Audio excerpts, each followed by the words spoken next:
going to share a little bit of my background and my story with you guys so you can get to know me and where I come from.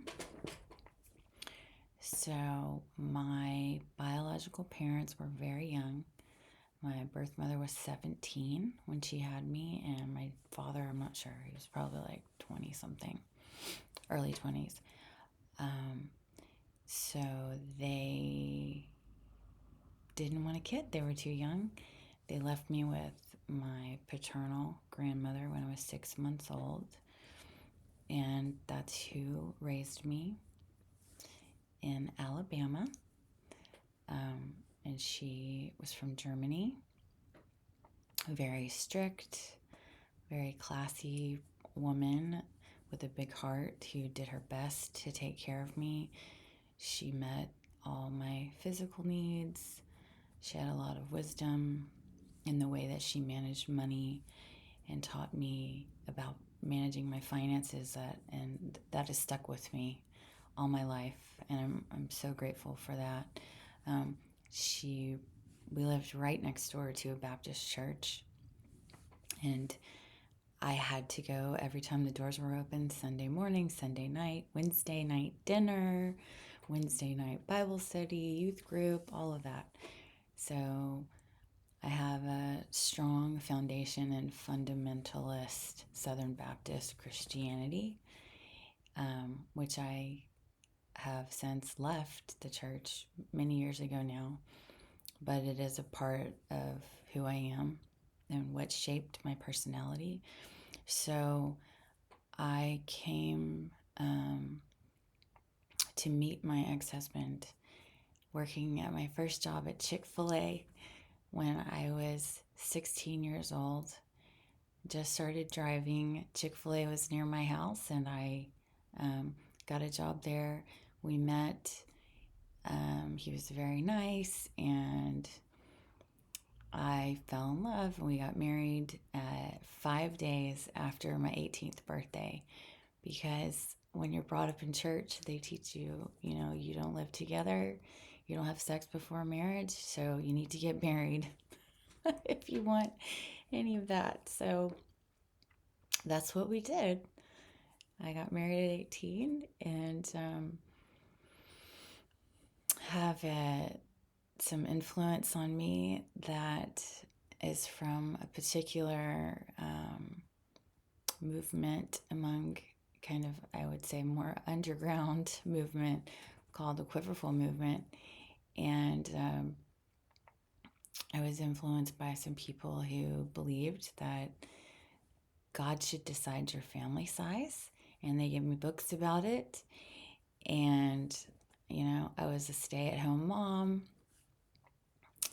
I was taught that I had this one book called Created to Be His Helpmeet, which is like an old King James Bible verse about God created the woman to be the helper to the man. And so I had all sorts of these Christian books and people around me who seemed to have good lives, and that's what I was influenced by. So I ended up having 4 kids because I also thought that I should allow God to choose my family size. And thankfully, my ex-husband drew the line at 4 and said no. He wasn't like a passionate Christian person like I was, and I was very upset by this, but now in hindsight I'm really glad, because I think 4 was plenty of kids. And I can't imagine if I'd had more than that. But anyway, so I wanted to go to culinary school, but there wasn't a culinary school in my town, and my ex-husband, my husband at the time, he didn't want to move away to go to culinary school, so that's what I ended up doing. I just became a mom. And very early in our marriage, I think like about 2 years into our marriage, my husband's best friend died very suddenly, tragically died. And the way that my husband coped with losing his best friend was he used alcohol. And he didn't know that he was susceptible to becoming alcoholic, but I remember the day of the funeral, him going to the liquor store. And I think I was around maybe 19 or 20, I can't remember, very young. He went to the liquor store the day of his best friend's funeral, and I think he went to the liquor store or the gas station to purchase alcohol pretty much every day after that, um, up until 16 years of being married to him. And so that started me on a path of desperately trying to learn how to navigate motherhood. As a Christian woman, I was taught that divorce, the Bible says God hates divorce, so divorce kind of wasn't an option for me, and I was uneducated. I had no job.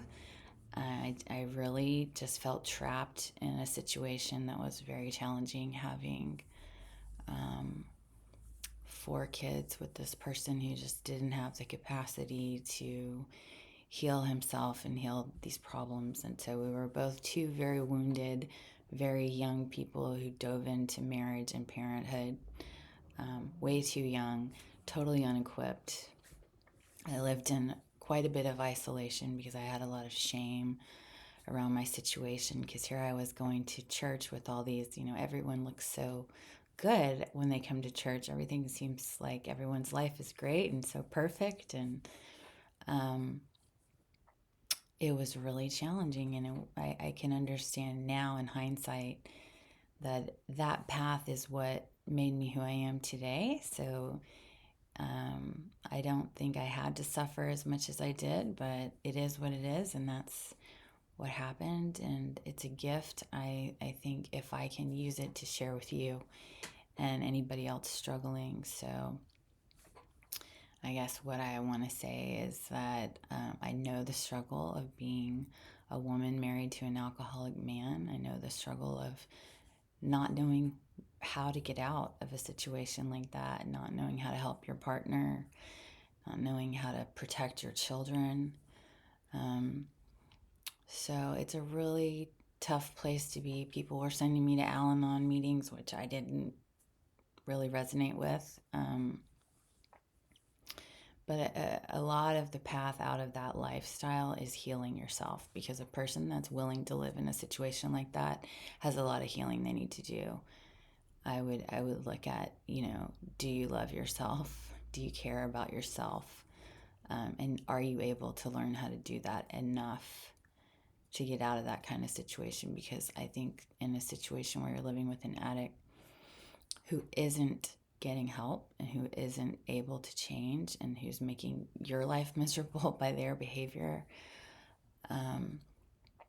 what does love look like in that situation? Well, for me, eventually love looked like walking away, because to watch someone that I cared and loved and cared about so much destroy their physical health, their emotional health, that wasn't love. It's not loving to watch someone kill themselves um, slowly with their poor decisions.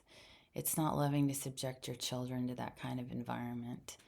But it took me 16 years, but I finally was able to get out, and I'll have to share in another video that story of getting out. But I was able to do it, and I'm here to tell you on the other side that you can do it too.